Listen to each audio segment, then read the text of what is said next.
Hello everybody, hope you're doing well. I haven't videoed in a while, a couple months I believe. So I've been getting into reenactments and stuff like that, and along with that kind of comes with making gun flints. So what I did is I made this stake and chipping hammer to make flints. Now the hardest part was figuring out what this was. It's kind of old technology that not a lot of people use anymore. And this information I took out of this book here. And I'm not going to read the title because it's extremely long. Actually, I will since it's backwards. On the manufacture of gunflints, the methods of excavating for flint, the age of Paleolithic man, and the connection between Neolithic art and the gunflint trade. In this book, it goes through the history of gunflint manufacturing and a little bit of information, and a pretty decent bit of information on how it was made and what tools they used. So, for instance, the knapping hammer looks like this. It was commonly a file that they hammered down on the ends. And then the stake and block. So this is what the stake looks like. This is a stake. That's what this piece is here. And I had a blacksmith at the last reenactment out at Fort St. Joseph. There was a blacksmith there, and I asked him to make these tools for me. So he did that. Now, he didn't use a file, he just used a piece of steel, and that's pretty much it. Now, there's some instruction on here. It's kind of old-timey instruction, so it's hard to follow. And, for instance, this piece is supposed to be heated red hot, drilled in, heated red hot, hammered in, pulled out, and then it's supposed to be padded with leather. I didn't do that. I just drilled a hole the diameter of the corners, and then hammered this in. Call it good enough. But gently hammered it in and kind of worked it, and then chiseled and filed to get this in there and it to be removable later. So that's this piece I'm looking for. So this is called the knapping hammer, and I apologize for this video being clumsy. And then I have another hammer somewhere that is used for driving flakes. Oh, here we go. Well, here's the head of it. So this is a tapered head that I had the blacksmith make me. And this is for driving the long flakes off of your core. Well, I won't get into all that because I don't have big enough rock to do that. I'm finding it expensive getting the rocks to make the cores, but getting the flakes isn't too bad. So there's a bit of a cost issue there because you got to pay the shipping, which sucks. But anyway, in a roundabout way, what I've been doing with this is I've been wanting to make some Novaculite gunflints, and I've been using this to do the rough shaping, and then I'll use the pressure flaker to fine shape it. But when you go to do like actual gunflint making, and this is just a quick little show and tell here. What you can do with the gunflint is you'll have a blade like so. Now this is a blade knocked off of a blade core, similar to what Peter Viking does. I think it's pronounced with a V, but it's W. But I have no idea. Peter Viking, well, that's what we'll call, and that's what this is. It's just a blade. So what we're going to do is we're going to shear a piece off and then do some trimming. And I might actually use a different flake, but for demonstration purposes, I'll show you this guy.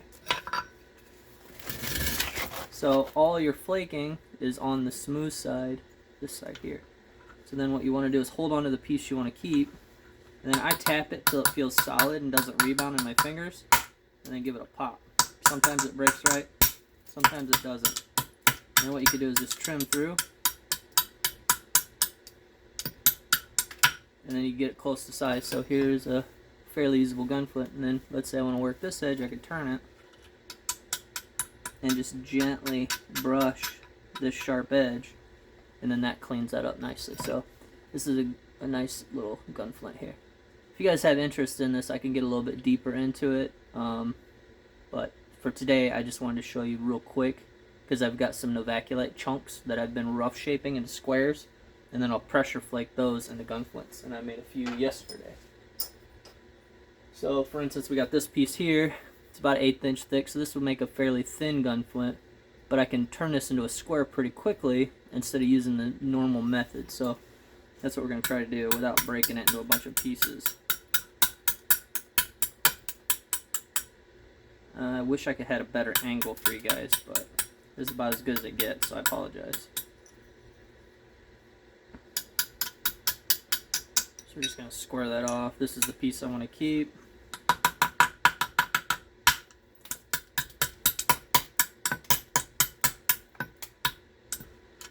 So we can work this into our square. A lot of gun flints are 3/4 by 7/8. So we're just going to trim this up a little bit, get it close to the dimensions, and then we'll pressure flake it the rest of the way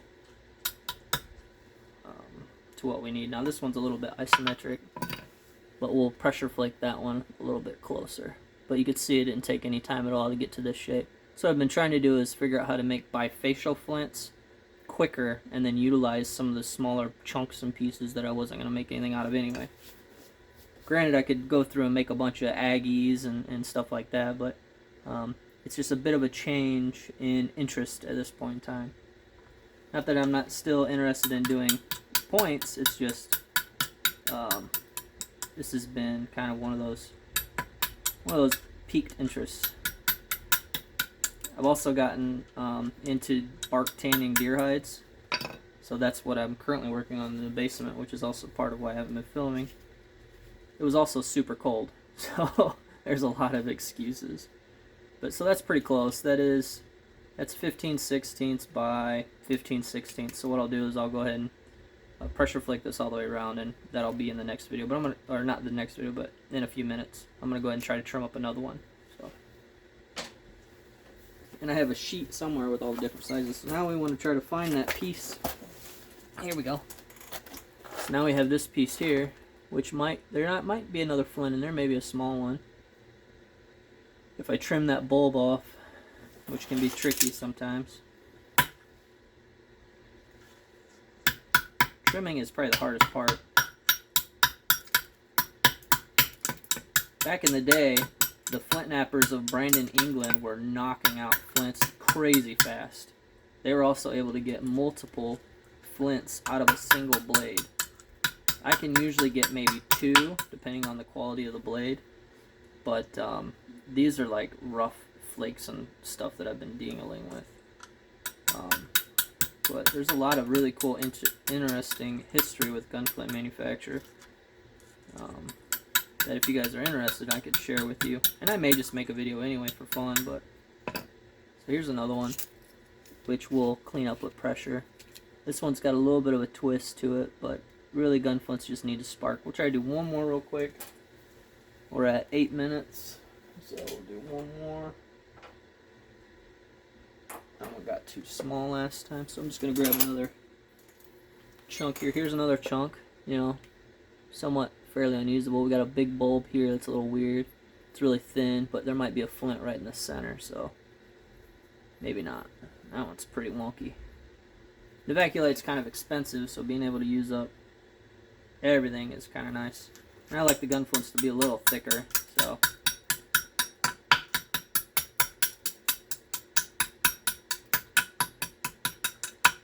What's interesting about gunflint knappers back in the day, the average lifespan of a person back in that time period was 64, but a flint knapper was 46. And the reason was you had multiple guys in a small, dimly lit room making gunflints, and ventilation was obviously really poor, and a lot of people died.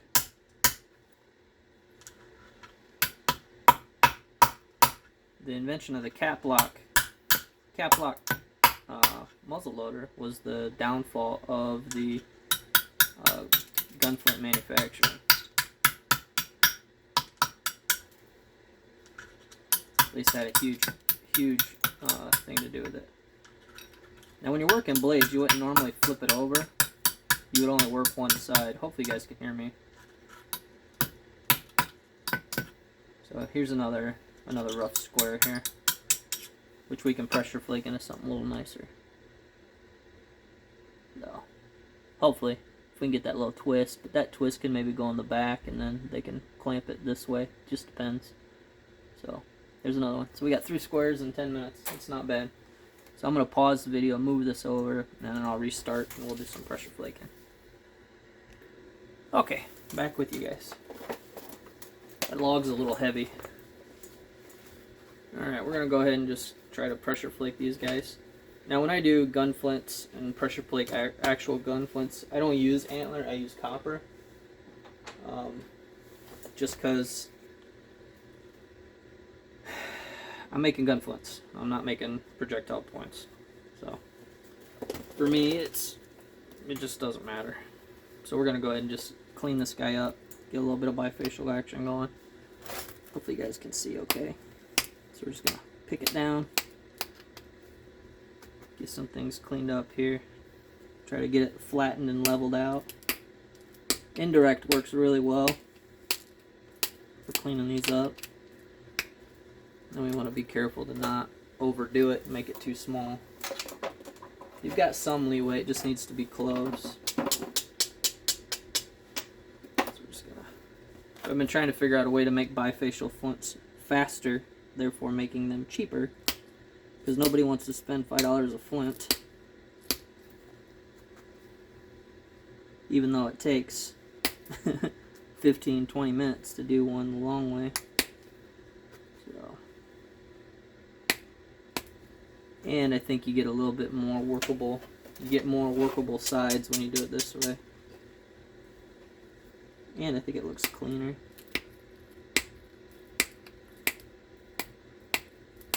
I'm just gonna clean that up. We're gonna check it, make sure we're not getting too skinny. Because we want 3/4 by 7/8, so 3/4 wide by 7/8 in length, and we're getting really close to that already. So we're gonna go ahead and make this a little more parallel here.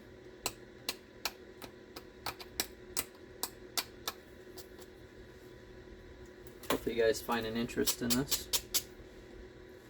I noticed at the last reenactment when I was demonstrating gunflints, there wasn't many people interested. They were just like, meh, cool. But when you're making points, everyone's like, oh wow, cool. Even though it's the same process. Just not as exciting. Now this one has a wicked twist to it. I don't know if I'm gonna be able to salvage this guy. Maybe if I do a 3/4 by 3/4 flint. But it's not looking good. We're at 1 inch now. I don't know if I can pull that twist out. Maybe with an 1/8 inch. We'll try. So if you got a twist, you just bring the low side up and the high side down, and it'll pull your twist out usually. We're just doing short flakes. Just to try to get that twist out of there. This one won't be perfect, but if somebody can use it, cool.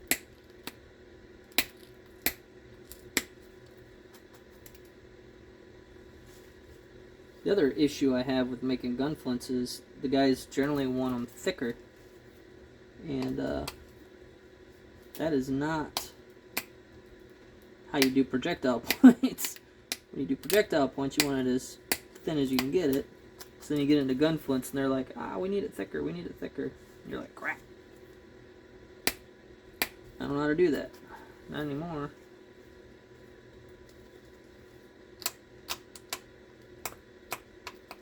So we're just going to clean this guy up real quick. But I think trimming this on the stake first and then picking at it later yields a pretty decent gunflint. And then it also speeds up your trim time. Otherwise I would be trimming the whole rock with my pressure flaker. So I think there's a bit of a time savings when you do it that way. And you get some really nice clean stuff here.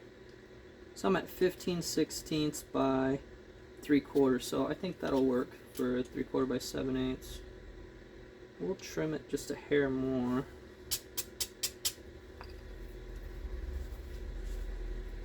Just a little more.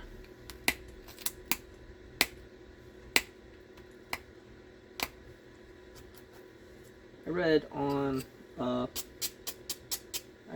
on a for them that Novaculite sparks really well. That's the only reason why I've been thinking with it.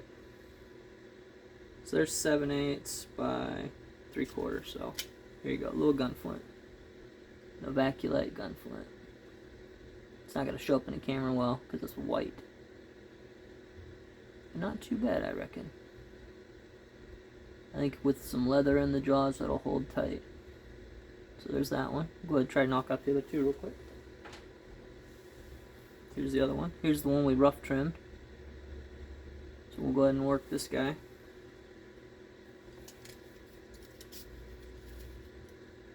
So 7/8. So this one's 7/8 by 7/8, so I can kind of pick and choose what I want to be the back and what I want to be the front. So I think I'm going to trim from this side here. There's only about an 1/8 inch that I can take. Maybe we'll make that the back of the flint, this the front. Yeah, maybe we'll do that. Because that'll make a nice chunky flint. So we'll pull these sides in. These will be the sides. So we're going to trim down.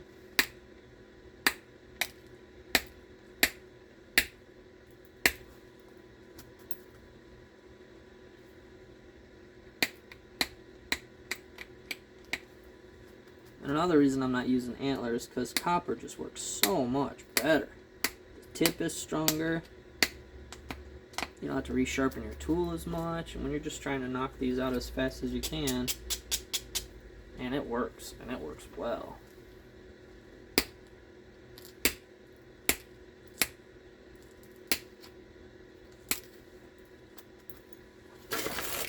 Bring my leg in here a little bit more for you guys. So we'll go ahead and trim this side up a little bit.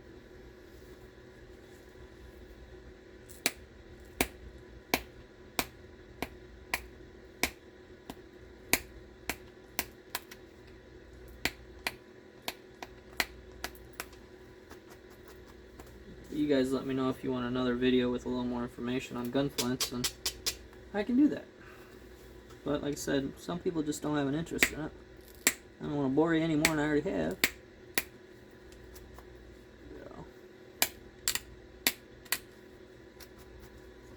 What's crazy to me is they sell these flint knapping hammers for shaping the flint while it's still in the lock. To me that sounds crazy. Why would you hammer on your firearm? Just doesn't seem right to me. I thought about making a bunch of copper tip pressure flakers and teaching those guys how to use them. Or maybe ask if I can resharpen their flints for them so they're not beating on their gun. Alright, so we're at just over 3/4. Just over. So we're actually square. So we're going to go ahead and pull this tip. We need to zigzag it to clean it up here.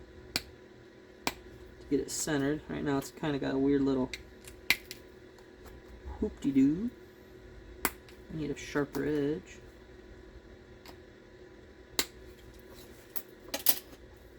Copper comes in clutch.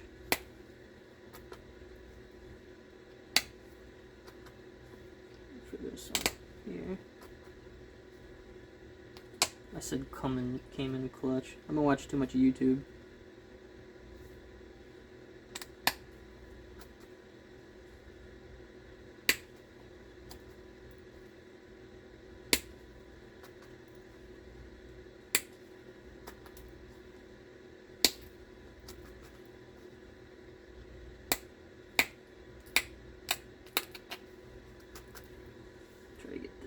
Close to 7/8 as possible. I think the hardest part for me is just making sure it's square.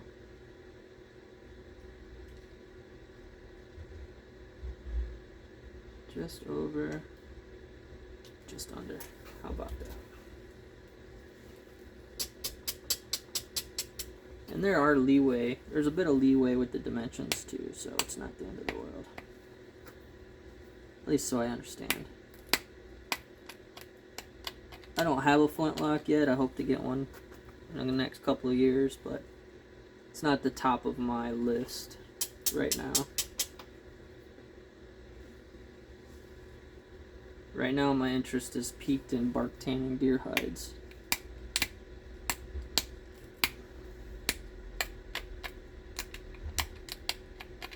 Which, if you're looking for good information on that, check out Skill Cult.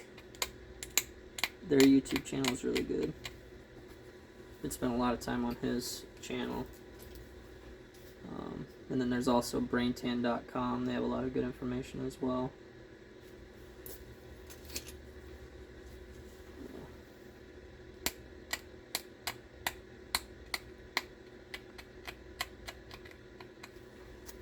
Basically, I need leather and I don't want to pay for it, so I'm going to make it. I was able to buy some deer hides this fall, so. Okay, so we're a little crooked. Little crooked.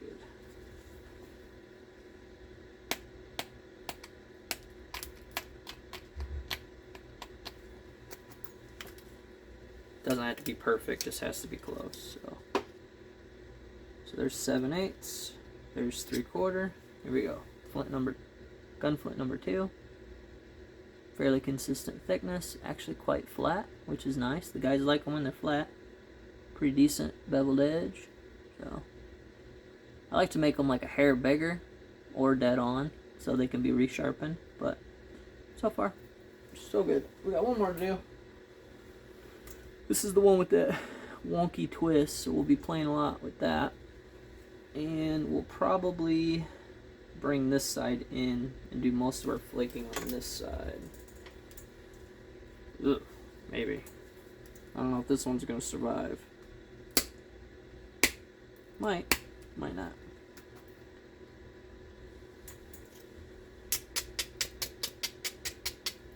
Still good pressure flaking practice.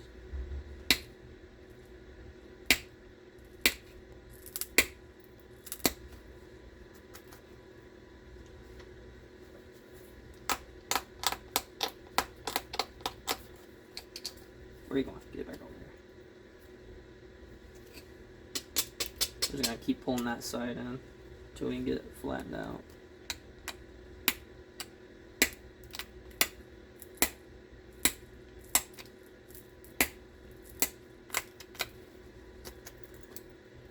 At least within reason.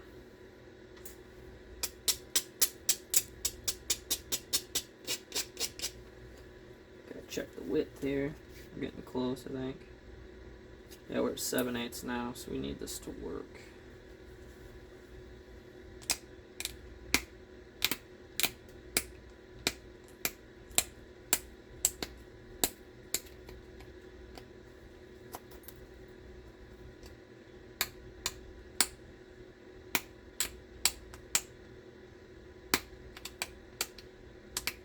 If you guys are curious about this pressure flaker, it's just a copper nail stuck in a mulberry handle. I didn't even scrape the bark off. I just left the bark on. It gives it good grip.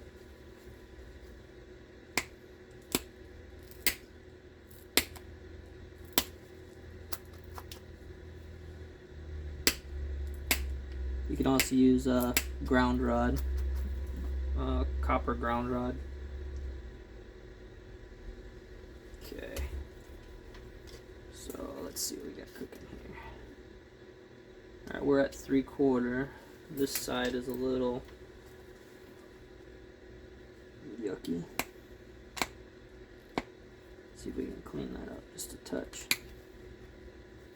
Might just zigzag it.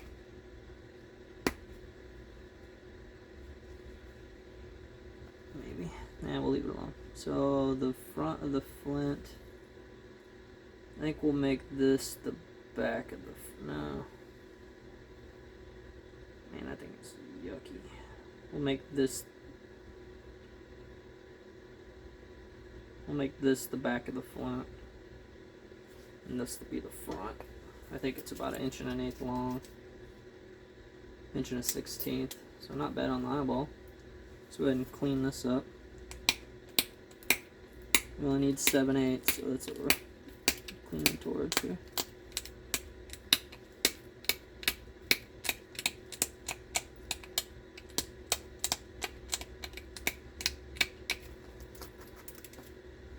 Let's see here. Probably clean up the back side too. So that's 1 inch. Try to get this cleaned up a little bit more.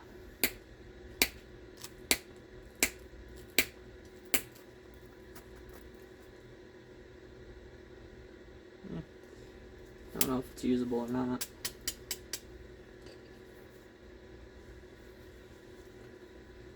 Let's bring this back up a little bit. What's cool about bifacial flints is you can make them with two or four usable sides pretty easily, just by doing a bit of cleanup. Now these gunflints take longer to make, but I think they're nicer. As far as if they work better, I have no idea. So that's 15/16 by right around 3/4 wide. And we got a little bit of nubbins here we need to take care of. To square this thing up a little bit better.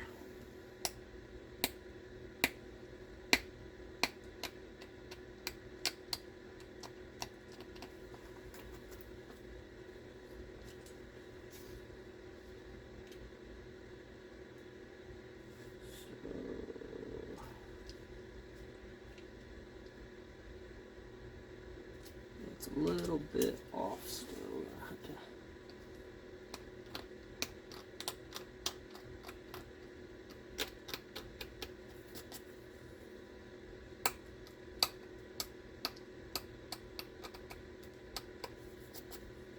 so like that one. Clean this guy up a little bit.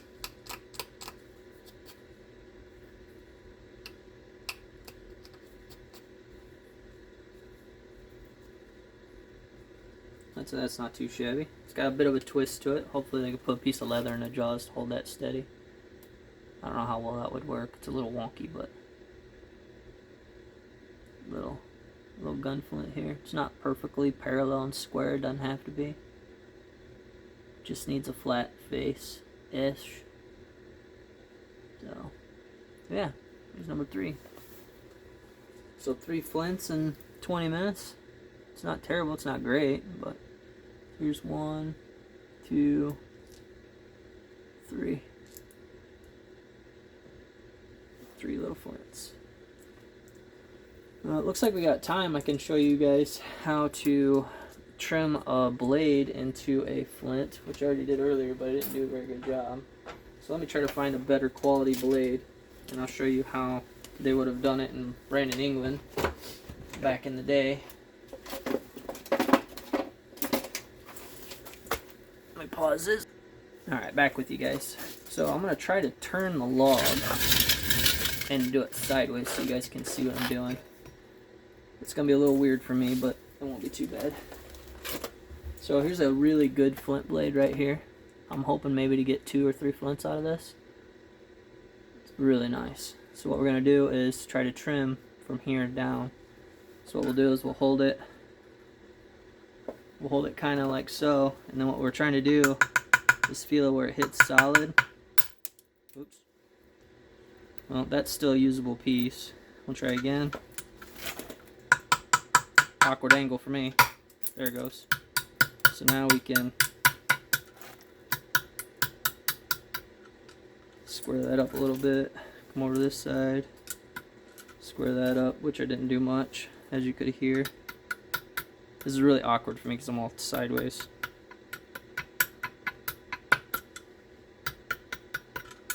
So I just do real gentle taps, and we're going to come across this one. Real gentle, because this is the working face. And then this could possibly be another working face. So we'll try. Bring that in. That's our gunflint right here. Let's take a dimension, see if we need to trim anything. Apologies on the chaos. So we are at 3/4 by 7/8. Not bad for an eyeball. Gunflints aren't supposed to be pretty. They're just supposed to spark. So there you go. That's what they would have done in Brandon, England. And I think at one point in time they were putting out 8 gunflints per minute. Let me check my book real quick. It was ridiculous. They were doing incredible stuff in Brandon. Oh, here we go. I don't know if I have my notes here or not. For the demonstrations, I try to read this Let's see here.